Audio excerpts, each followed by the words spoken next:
Hi hello అండి, అందరికీ నమస్కారం అండి. ఫ్రెండ్స్, మనకి ఇప్పుడిప్పుడే మరొక బ్రేకింగ్ న్యూస్ అప్డేట్ అయితే రావడం జరిగిందండి. అది కూడా హాజ్ యాత్రలో విషాదం 1081 మంది కన్నుమూత అంటూ ఇప్పుడే మనకు ఒక బ్రేకింగ్ న్యూస్ అప్డేట్ అయితే రావడం జరిగిందండి.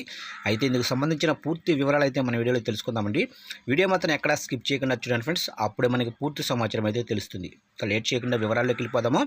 ఫ్రెండ్స్, నాకు ఒక చిన్న రిక్వెస్ట్ ఫ్రెండ్స్, ఇంతవరకు మన ఛానల్ని ఇంకా ఎవరైతే సబ్స్క్రైబ్ అయితే చేసుకోకపోతే సబ్స్క్రైబ్ అయితే చేసుకోండి. ఎందుకంటే ఇలాంటి ముఖ్యమైన అప్డేట్స్ ఎప్పటికప్పుడు మీకు తెలియజేస్తూ ఉంటాను. ఇక లేట్ చేయకుండా టాపిక్లోకి వెళ్ళిపోదాము. ఇక సౌదీ అరేబియాలో రికార్డు స్థాయి ఉష్ణోగ్రతలు నమోదవుతున్నాయి.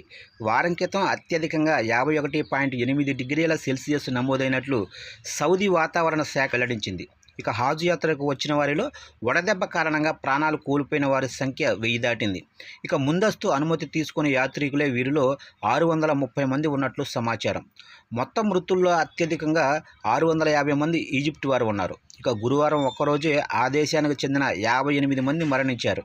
ఇక Bharat, Pakistan, Jordan, Indonesia, Iran, Senegal, ట్యూనీషియాకు చెందిన వారు కూడా మృతుల్లో ఉన్నారు. ఇక రాయబార కార్యాలయ సమాచారం మేరకు మొత్తంగా 10 దేశాలకు చెందిన 1081 మంది యాత్రికులు ఎండదెబ్బకు మరణించినట్లు తెలిసింది. ఇక యాత్ర అనుమతి కోసం భారీగా ఖర్చు అవుతుండడంతో చాలామంది అక్రమ మార్గాల్లో మక్కాకు చేరుకున్నారు. ఇలా వచ్చే వేలాది మందిని స్థానిక అధికారులు నిలువరించే ప్రయత్నం చేసినప్పటికీ వారి సంఖ్య ఎక్కువగానే ఉన్నట్లు తెలుస్తుంది. ఇక రిజిస్టర్ చేసుకున్న వారికి యాత్ర ముగిసిన తర్వాత అక్కడ అధికారులు ఏర్పాటు చేసిన తాత్కాలిక ఏసీ శిబిరాల్లో బస చేసేందుకు అనుమతి ఉంటుంది.